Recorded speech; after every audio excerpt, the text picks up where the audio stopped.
how tough was it if you look back at your own political career?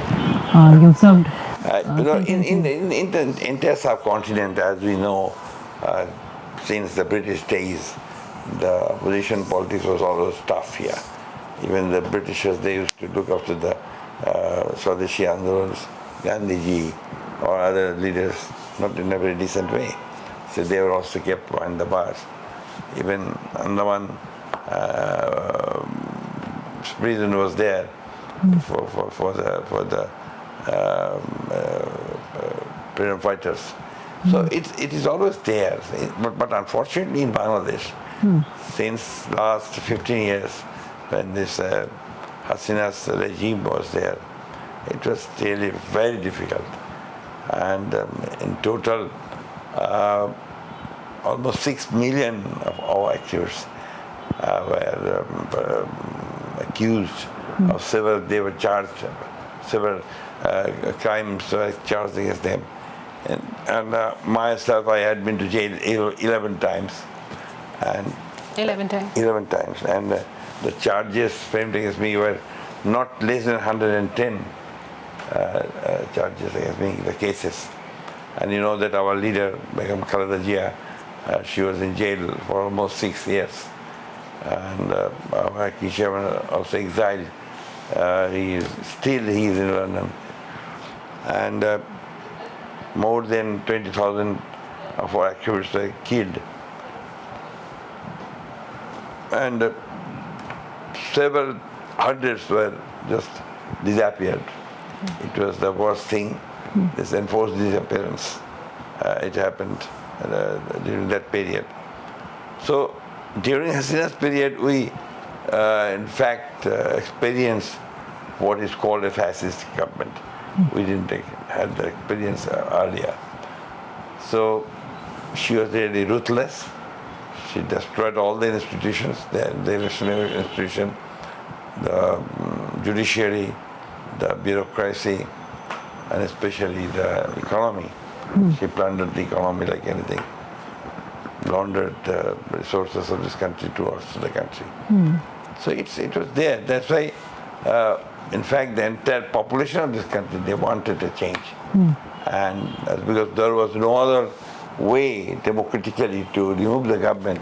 So what was supposed to happen, this time to be happened, it happened. So when we look at the July uprising, you talk of change. Do you think the change has happened in the manner that you would have wished for? Of course. Because we have been fighting against Hasina's this sort of atrocities since 2012.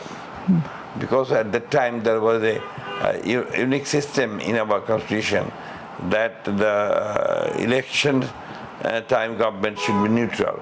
It's 90 days, 3 months. Earlier there will be neutral government and the elections will be held under that neutral government. She abolished it because she was the majority, 2/3 majority in the parliament she had. So she abolished it and she again introduced the partisan government during the election time. As per our political culture, it will not be very. I think we're not used to this sort of issues that an election happens under a neutral government. Because in India, the system is this, that when the tenure expires or if the government resigns, then the election held under a caretaker government, but the chief minister or the prime minister, he is given the charge to remain in power. But here, in fact, the Awami League government, they changed the whole thing, and it was there. Our culture was different. Here, the political parties don't trust each other. That was the main problem here. So Awami League did not trust BNP. BNP did not trust Awami League. And other political parties, whether it's small or mediocre parties, the same problem they are facing here in Bangladesh. Even if you talk to the Communist Party or Jamaat Islami or other left-oriented political parties, they will give you the same idea. But there's a great fervor in Bangladesh with the youth participating now and also looking at opportunities politically. How good is this transition for the younger generation to enter the political sphere now? If you go through the history of Bangladesh's political changes, you'll find that every time when there was a change, it was the young people, the youth, the students that took the lead. In 1952, the language movement, 1954, 1969, then again the 71 Liberation War, then again this 1991 anti-Ershad movement. It was always the students who took the initiative, who took the leadership, in fact. The political parties were there always, but they could not lead it because you understand that the political parties lack some sort of courage coming on the street to face the bullets. Here, the students came out. When they came out, the whole thing changed. It took only 36 days, in fact, to change the whole scenario. And as because the army supported at the last moment the movement, the scenario was completely different. What is your message to the youth who are now either part of the interim government or I always try to say to the youth that this country is their country, and they are supposed to lead the country in future. And whether they may believe in different theories or different opinions may be there, but democracy is the essence. That's the basic thing, and they should all try to restore democracy, which Hasina destroyed. So if there's democracy and other political parties can also function properly, the differences of opinions can be also there, multi-party systems can function properly, and multilateralism, what you say, can be established here also. Any country's leadership requires experience in governance, in maintaining law and order. Do you see the interim government, adept enough to be able to handle the kind of challenges that Bangladesh is witnessing today? There are a lot of concerns around. Challenges immense, and you understand. The entire law enforcing agency, there is a police force, it became partisan. And they were the tools of Hasina to kill people. They killed several thousands of people, and corruption and this money laundering, everything. Hasina's tool were the law enforcement agencies, the police, the RAB, and some portion of the bureaucracy also was involved in it. So definitely it is not that easy to solve the problems overnight. So it's challenging. Definitely, it's a challenge there, but they are trying their best. And people are giving them support. The political parties are also giving them support.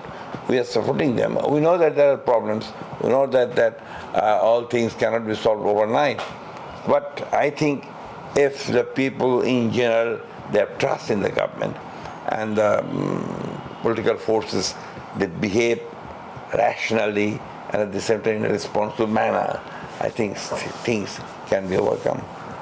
There is this big question now whether we are talking of reforms first and elections later, with Dr. Yunus trying to build consensus amongst a lot of political parties. In fact, there is no such difference. There is no such issue here. It's our party, BNP. We are the media. They say that we are opposing reforms, but it's our party. In 2016, we in fact proposed reforms for the structure, political structure, as well as the economic structure. It is our party which brought, in fact, multi-party system in 1975. It's our party. That was done by President Jiauraman at the time. Our party which brought this parliamentary form of government in 1991 by Begum Khaleda Zia. It is our party who introduced caretaker government system during the election period. It is our party which in fact liberalized the economy. There was socialism during Sheikh Mujib's time, up to 1975, but it was our party which introduced this open open market economy, then private sector investment. It was our party. Even the reforms in during the period we were in the government, the 2001, 91, we introduced all the reforms. So all reforms were introduced by us. So I don't think there's any problem between the election and the reforms. What we are saying that the reform is a continuous process. And we believe that the reforms, we are committed to the people, that we have already also given 31-point reforms in 2022. I don't know whether you know about it or not. So why should we not ask or should not go for reforms? It is our child. So what we mean to say that the elections should be held as quick as possible. Because you know it better, living in a democratic country, that no government can function properly without a democratic system. The accountability in the parliament, the issues being discussed in the Lok Sabha or your Vidhan Sabha, it's quite difficult. So because there are checks and balances in the Lok Sabhas or your Vidhan Sabhas, so things are much better in India. There are differences. BJP's theory or BJP's opinion is not liked by the other parties. But they can speak in the parliament, they can speak in the, so there are checks and balances. Here we are asking for that let there be an election, free and fair, let all the parties participate in the election, and it will be decided by the people in the parliament who are representatives of the people. Let the political parties come out with their manifesto to the people. Let people accept it or give their votes for that. So that's this democracy. So we imposing something on the people may not work properly. So it's better that first of all you go for the reforms of the election commission or the election system, then the law enforcement agencies. Number three is the judiciary. So that will ensure a proper election in this country. That's what we are asking for. And then it will be the responsibility of the government which will be elected by the people to implement the other reforms which will be agreed by all the political parties, or consensus will be there. Right. What's the time frame that you're looking at when you talk of... We haven't given a time frame, but we expect that by December the election should be over. Do you think the interim government is on the same page? The Chief Adviser told it several times. He told it several times that we will complete it by December. If I don't know about the intention of the inner government, I don't know. And when we talk of free and fair elections, BNP, how confident are you of having mass support now after waiting for so many years to reach a situation where you have... We are very much confident about having a clear victory mandate from the people, because in the last 15 years we fought for democracy in this country. It is our people who suffered. It is our leader who was in jail for 6 years and still she is in bad health, and there are thousands of people are still suffering. So we fought for democracy, and we have the experience in the past of running the government. 3 times we were in the government, and I told you that it is we who brought all the reforms in the country, political structural reforms, as well as economic structural reforms. When we look at history, there are 2 landmarks now being discussed in Bangladesh. Yesterday also we saw the Chinese drones, and we are comparing 1971 and now we're talking of 2024 as a landmark. How important are these 2 landmarks, and do you think that there is a meeting ground of sentiment on the ground of students or youngsters who understand their history and are also ready for the change which they brought about in 2024? You're Amrita. Yes. Amrita, I must tell you one thing very seriously, frankly. Unfortunately, in Bangladesh, the young generation has got a negative notion about India. And I think India is responsible for that, for this nation to be created, this perception is to be created by this young generation. Because India, unfortunately, depended totally on one party, that was Ahmad. Several times when we had meetings with the High Commission or the Indian leaders, we told them that it will be fatal, it will be suicidal if you just depend on one political party here. India is a vast country, and India should have a public-to-public relationship. I thought they should have a relationship with all the people, not only one particular political party. Now you have seen you just go and ask the rickshaw here, the rickshaw puller, or the vendor who sends the food here, you just say that they are against India. Why? This should have happened. In 1971, it was India who gave us shelter for almost 1 crore people. And they fought with us also. So why these things happen after 53 years? Because of the wrong policy India has taken regarding Bangladesh. That's the point why these things have happened. We have several times requested the Indian leaders as well as the diplomats that you should go for all the people here, all the political parties, and I should have a close relationship with all.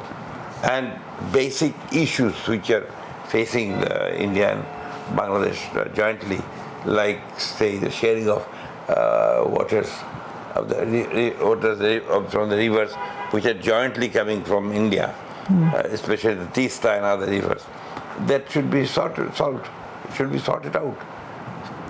And then killing people in the border by BSF, it's at random, is also not liked by the people of this country. And also the trade imbalance which we have here should also go. So discussions should have been there. There should have been engagements between the two countries, the leaders of the two countries, and understanding the paths of the people of this country.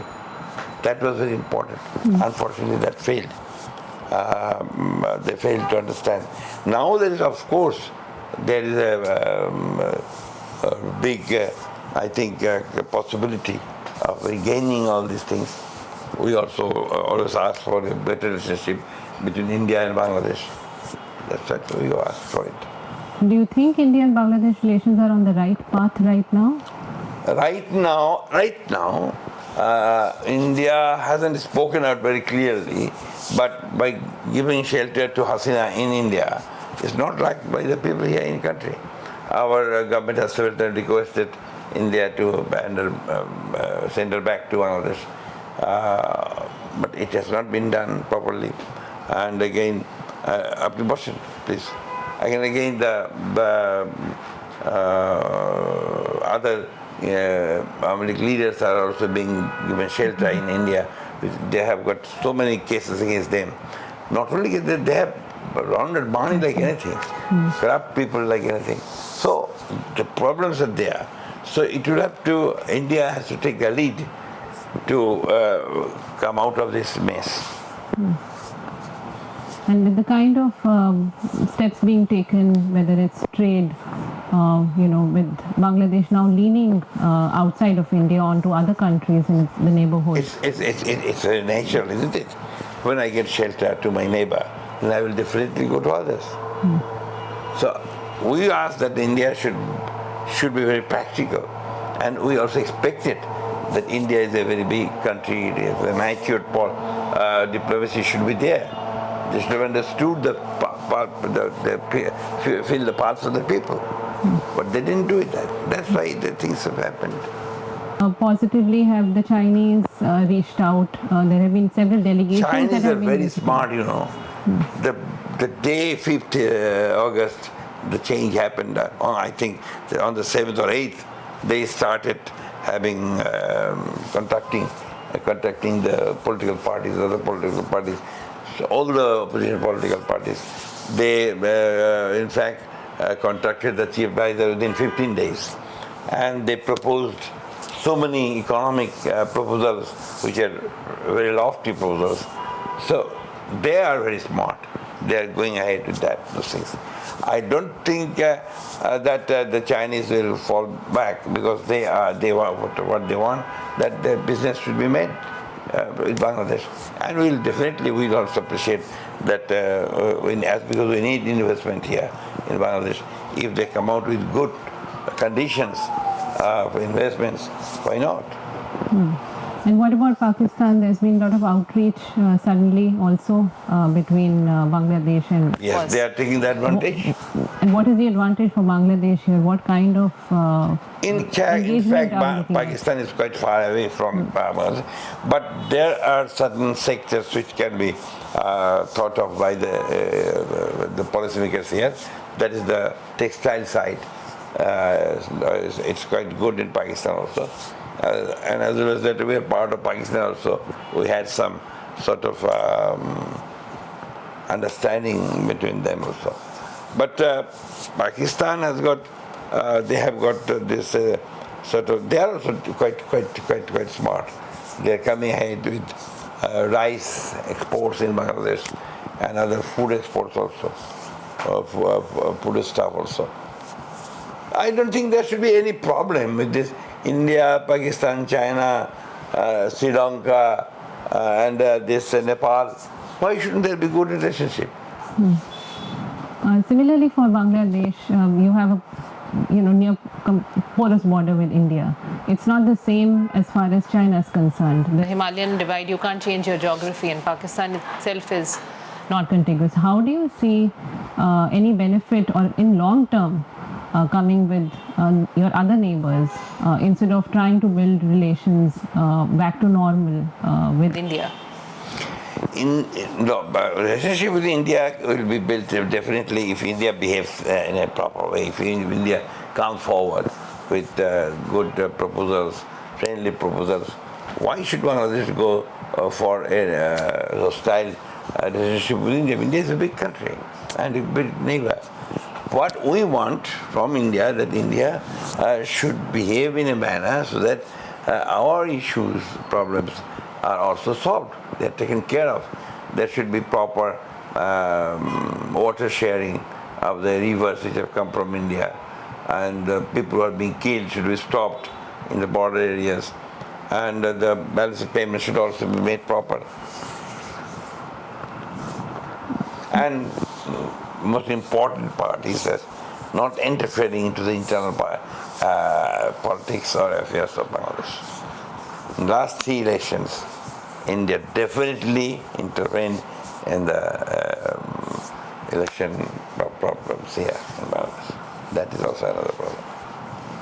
When we're talking of foreign interference, recently you would have seen also after the Trump regime came to power, US aid funding to Bangladesh became an issue of great concern. Do you see outside forces other than India, including concerns with US in the way they've approached Bangladesh or Bangladesh elections? Do you think the US, do you agree with this news that US aid was financing Bangladesh? Yeah, do you agree with that? I don't agree. I don't think there is any such thing. I don't know. I don't think that has happened here. It is the people, the upsurge of the people, the misrule of Army, the total fascism, killing, rampant corruption is responsible for Sheikh Hasina's ouster.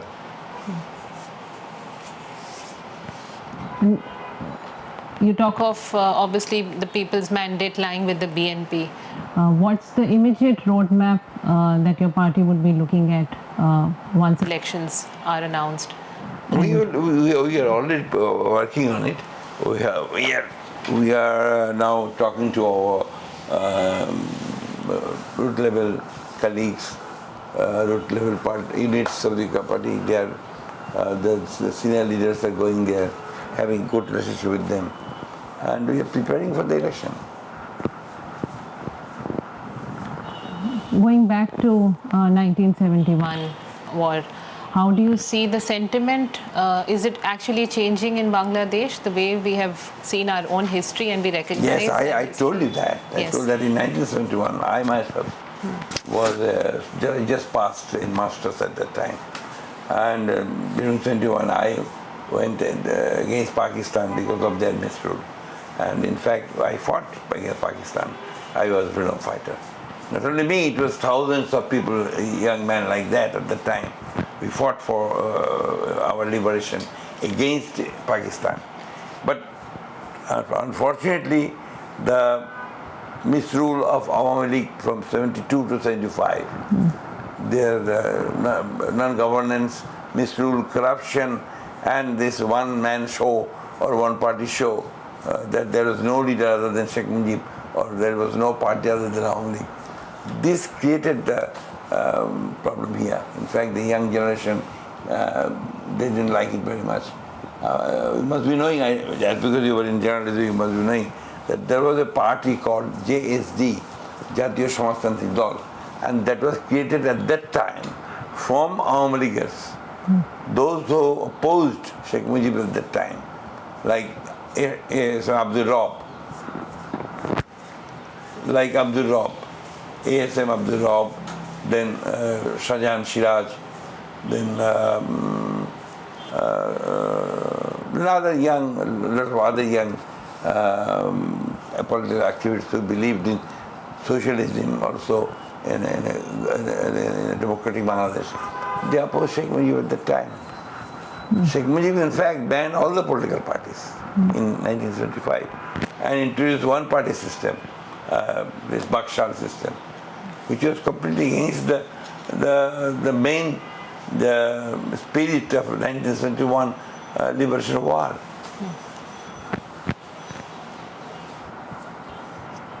And when you look at your leadership in BNP, when you will be fighting elections, who would be the face of the party? We have our leadership. Begum Jia is there. If her health allows, she will lead definitely. And if she cannot, then Tariq Rahman, then our acting chairman, he will lead. There is no problem here in the leadership. How soon would we see them coming to Bangladesh? I think Begum Zia will be coming this month. I hope so, because the doctors have completed her examinations. And do you see a lot of youngsters really being ready to have the transition? You have the new party being formed by the students. Do you see a lot of support being divided amongst the population between BNP and the new leadership, or they are new and they need to still I don't want to make any comment on that, because as a political party I should not make comments on other political parties. But it's a completely new party. They haven't given as yet their what they want to do, their manifesto. In fact, they really what they propose to do. What are their economic policies? What will be their economic policy? What will be their political policy? What is their understanding about the neighbors, the geopolitics? We don't know about it. Suddenly you have seen them. And what do you think are the kind of pitfalls of the interim government right now? Everything is, of course, not perfect. They're also dealing with a lot of challenges. Yes, they have got a lot of problems. But what is wrong in the way are there any points that you would like to raise to the interim government which you've been possibly raising concerns? The main problem is this: the government is a totally inexperienced government in politics. Most of them are academicians, or say teachers, or say social activists from the social society. Say they don't feel the pulse of the people. They don't have that. So maybe they are failing to understand the pulse of the people, that the sooner the elections are held, it's better for them and for the country and for the nation. And what's your opinion on the quota system that actually led to this entire uprising? This is very what would funny, be your party's approach towards it now? We are opposed to a quota system. And it's very funny, it is very quite interesting to me that in fact Hasina herself, she abolished quota system. Then all on a sudden, this abolition of quota system was challenged by 3 or 4 people. And the High Court, one of the benches of the High Court, they said that this was not legal. So the quota system should be introduced again. That, in fact, instigated the whole thing. The fire started. In fact, the students didn't like it very much. So naturally, the bomb movement started. But do you see that? Is it only the quota system, or is it Hasina's remarks regarding the quota system? That was the secondary part. Either you're with us or... That was the secondary part. The remark was there. The issues were there. But the problem is that the main issue was quota. They wanted jobs for all the students, for the merit on merit basis. So that was there. So other issues, like say for example, the remarks of Hasina or police atrocities of them, these are number 2 issues. In fact, the students' demands before 3rd August, they did not ask for the removal of the government. So we were asking for the removal of the government since 15 years. And it is we who were for the restoration of democracy. But what would you say to a seasoned politician like Hasina? Making the remarks, like she's saying either you're for the quota or you're Razakars. To make that remark, she understands the implications of it. I don't think I should, what should I say, because I don't consider her to be a seasoned politician. She seems to me like a psychopath who always was suffering from her family's destruction in 1975. It was one of her problems, and she was basically a psychopath. She was cruel. She was vengeance, arrogant like anything. Didn't want to listen to anybody. Even her colleagues also say the same thing. Now when we see the Jamaat also being part of the interim government, do you see a rise in radicalism? Jamaat is not a part of the government. So a lot of Jamaat supporters have been inducted in the interim government. A lot of... I don't think so. No? No. Because maybe some of them sort of pro-Islamic. Maybe. But they're not Jamaatis. Or some policies can be the Jamaat's policies can be supported by them. But I don't think that any advisor in the political, in the interim government, anybody like that they are Jamaatis. Yes, the young boys, the young students, 3 or 4 of them, I don't know about them. But people say that there were some of them, maybe 1 or 2, where they belong to the Jamaatis. But I don't know. I'm not certain about it. So these you cannot take them for granted. But my question is, do you see a rise in radicalism when you see a lot of Jamaatis coming out in protest? I shall not say just the Jamaat has after this change they have come out on the surface. They were underground, definitely. Jamaat is a sort of regimented political party. Jamaat is just like Communist Party. They have their sort of scientific, regimented structure politics. So they are quite good at that. But supporters of people in the last elections, if you analyze, you'll see that the very small percentage of people they support Jamaat in this country. Very small. But if election is delayed, then there will be apprehensions of the radicals to come out.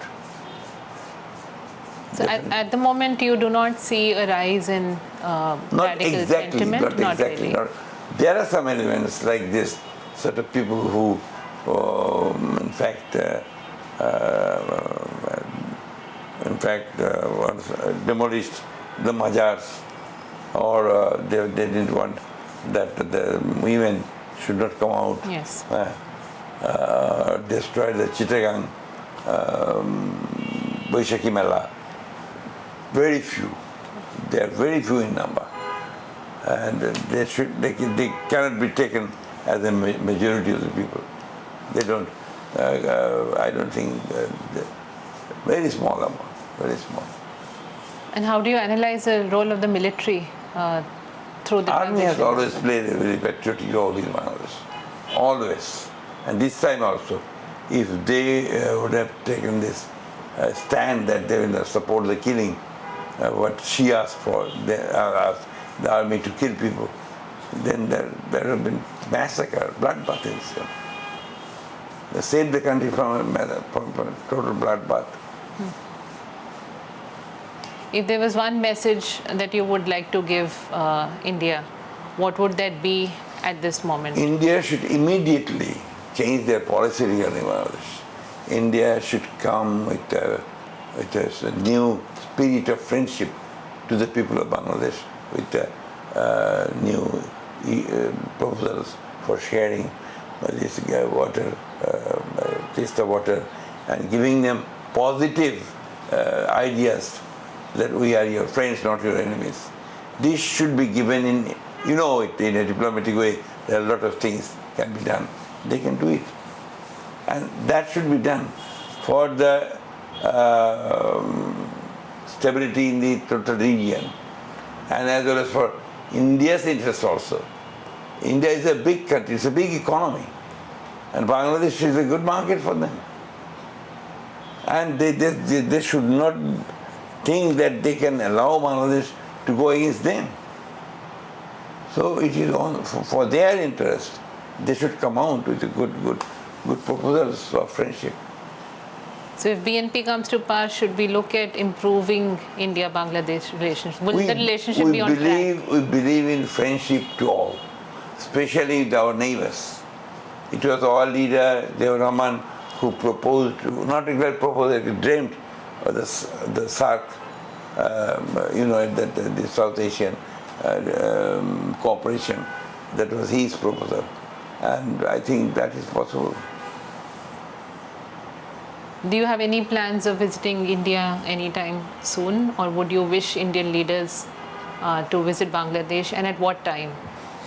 I think Modi, the Prime Minister of India, should have a very good relationship, at least try to have a good relationship with our government, which in fact it was a good gesture from India and our leader also to have a meeting in Bangkok.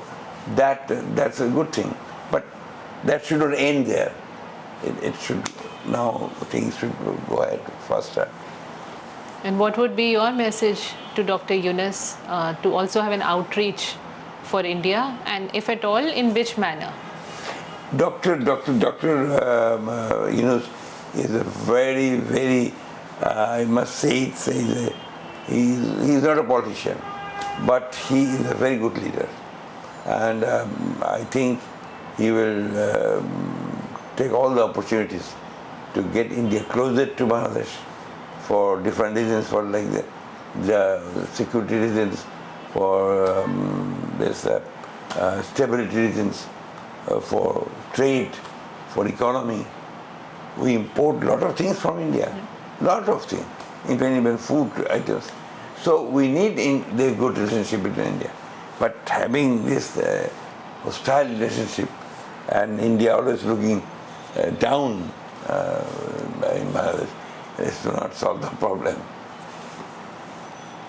Right, sir. If you are my neighbor, and if you are very rich, and if you don't look at me in a friendly manner, why should I go to your place? I should try to avoid your door.